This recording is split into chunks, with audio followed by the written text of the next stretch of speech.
Siang itu, tim Edge sedang berusaha merampok mobil pengangkut uang milik Vertigo. Tugas Edge adalah ngasih tahu ke arah mana mobil itu mau belok. Tapi setelah tugasnya selesai, tiba-tiba mobil tersebut dihadang oleh perampok lain. Dougie, putranya Edge yang sangat pas di lokasi perampokan, dia pun dipaksa untuk turun dari mobil. Dan salah satu perampok tidak mau ada saksi di tempat kejadian, dan dia pun langsung menembak Dougie.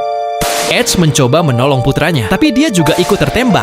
Setelah menjalani beberapa operasi, Edge yang terkena 2 tembakan akhirnya pun sadar dari koma. Sayangnya Dougie tak seberuntung Edge. Edge harus kehilangan anak satu-satunya. Setelah kejadian itu, istri Edge menyalahkannya dan menganggap kalau Edge adalah penyebab kematian anak mereka. Tanpa mikir panjang, istrinya pun menggugat cerai. Mungkin kita lihat Edge tak meneteskan air mata, tapi hatinya hancur berkeping-keping. Tanpa basa-basi, dia pun mulai menyusun rencana untuk menemukan pembunuh putranya. Supaya rencananya berhasil, Edge menyamar sebagai pengamanan di Vertigo. Ada sekelompok mantan tentara yang sering berkumpul dan merasa bosan dengan hidup mereka setelah pensiun. Grup ini dipimpin oleh Jackson. Setelah keluar dari militer, Jackson bekerja sebagai satpam di mall. Saat mereka ngobrol, salah satu anggota mengeluh karena uang lemburnya belum dibayar. Sambil bercanda, dia bilang mau merampok uang bosnya. Tapi teman-temannya justru menganggapnya serius. Akhirnya, mereka pun benar-benar merencanakan perampokan. Kebetulan minggu itu brankas Vertigo sedang penuh dengan uang. Pengamanan pun diperketat. Di hari berikutnya, Bullet merasa gelisah setelah ngantar uang ke beberapa tempat. Dia akhirnya ngaku ke Edge kalau dirinya adalah orang dalam yang membantu para perampok. Edge sebenarnya senang karena akhirnya menemukan orang yang dia cari. Tapi dia tetap tenang dan pura-pura tidak tahu apa-apa. Bullet ngasih tahu kalau hari itu mereka akan merampok brankas milik Vertigo. Bullet sangat butuh bantuan Edge supaya bisa masuk ke markas tanpa dicurigai. Edge pun akhirnya pura-pura setuju. Kemudian, mereka menjemput 4 anggota Jackson. Supaya rencana berjalan lancar, tangan Edge diikat dan senjatanya diambil supaya terlihat seperti Sandra dan bisa masuk ke brankas utama. Para petugas pun berusaha melawan mereka. Walaupun Jackson dan anggotanya sudah memakai rompi anti peluru, salah satu anggota mereka pun tewas, tapi pintu akses untuk mobil utama berhasil dibuka. Saat mereka sibuk memindahkan uang, Edge mulai bergerak. Dia mengambil pakaian salah satu perampok dan menyamar. Dengan cara itu, dia berhasil membunuh satu anggota lagi. Diam-diam, dia juga memasukkan ponsel ke dalam salah satu tas uang. Yang tersisa cuma Jackson, Bullet, dan Jane. Mereka akhirnya berhasil kabur dan pergi ke sebuah gedung yang sudah disiapkan supaya polisi tak bisa melacak mereka. Uang pun berhasil dipindahkan dan polisi tidak menemukan keberadaan mereka. Di malam hari setelah mandi, Jane sedang santai minum, tapi tiba-tiba ada ponsel yang berdering di salah satu tas uangnya. Dia kira Edge datang untuk mengambil uangnya. Namun Edge cuma mau Jane membacakan isi berkas autopsi putranya, menjelaskan di mana saja peluru menembus tubuhnya sampai dia meninggal. Bullets A1 and A2 enter the right lung.